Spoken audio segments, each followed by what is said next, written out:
Hi, my name's Josh. I'm the team lead for Jag Realty Group. And today I answer the question, how do I sell and buy a home at the same time?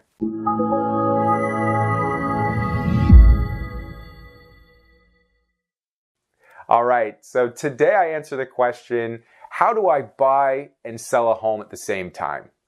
Now, when I hear that question, and this comes up a lot, what I'm really hearing is, how do I sell my home and get the most money I can? How do I buy the home I want, not have to settle, but not overpay for that home? And how can I time it so I get to do it at the same time and move right from my house into the next one?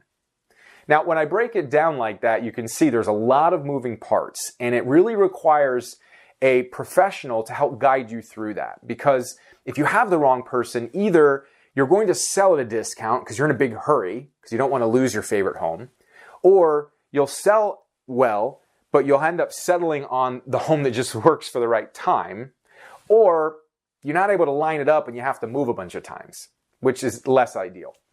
So to answer this question, you have to really think of what's the most important first step.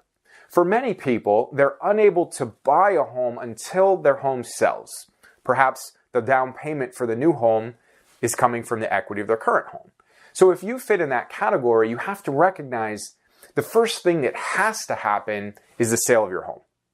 Now, if you're not in that position and you're okay with maybe floating a mortgage, 2 mortgages a couple of times, or maybe you have enough cash, then you can certainly focus on the buy first. When you've locked up the house you're going to buy, then you can deal with the sale. But I'm going to speak to most people, which is they need to sell first in order to buy. So if you think about that, the first thing that needs to happen is the sale of the home. But that's not to say that you wouldn't do everything simultaneously. So you're going to want to pick an agent to help you on the sale side, as well as one to help you on the buy. It might be the same agent, might be separate ones. The ideal is to have the same agent because then they're all moving together. But you do a needs analysis on the buy, so you make sure you're not out there looking for the wrong homes. You get a strategy together. You discuss the market and how to be competitive when making offers if you end up in a multiple offer situation. And then you start that search at the same time as you prepare your house for sale and you get it on the market. What might happen is that you find the house before this one sells. If that happens, you unfortunately have to write what's called a contingency offer. Contingency offer means, hey, I want to buy your house, but I still got to sell mine. Would you mind taking that risk with me? Now, imagine you're a seller. If you get 2 offers that are identical in price and terms, but one of them, they need to sell their home, it's not even on the market yet, or maybe it's on the market, but nobody's bought it, that's more of a risk. So to get that offer accepted, you have to spend, as the buyer making the offer, thousands, tens of thousands of dollars more to make it worth that risk to the seller. Otherwise, they just take this one that's more of a sure thing. So if that happens, you're typically going to be spending a lot more than you would have had you already sold your house. So that's what happens if you actually find it before your house sells. Now, if you partner with an agent that has a really solid plan for selling your home, that may happen before you find the dream home.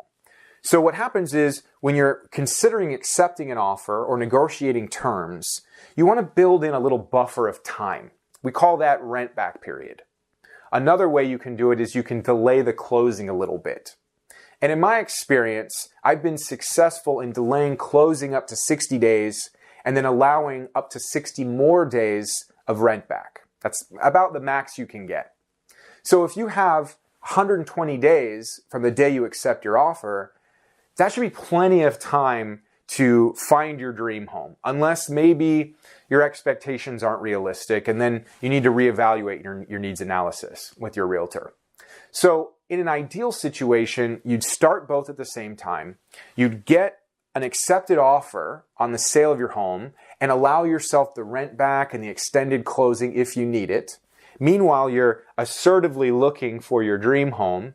And now when you write a contingent offer, your agent can really sell the lower risk.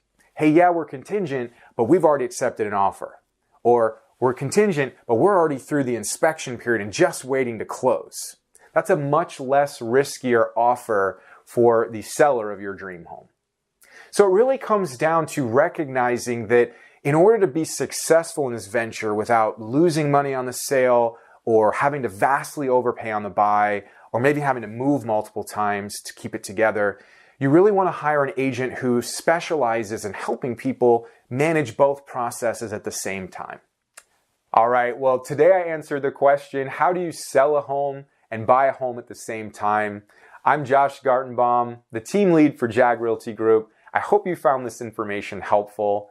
If you have any questions or suggestions for future videos, my contact info is below.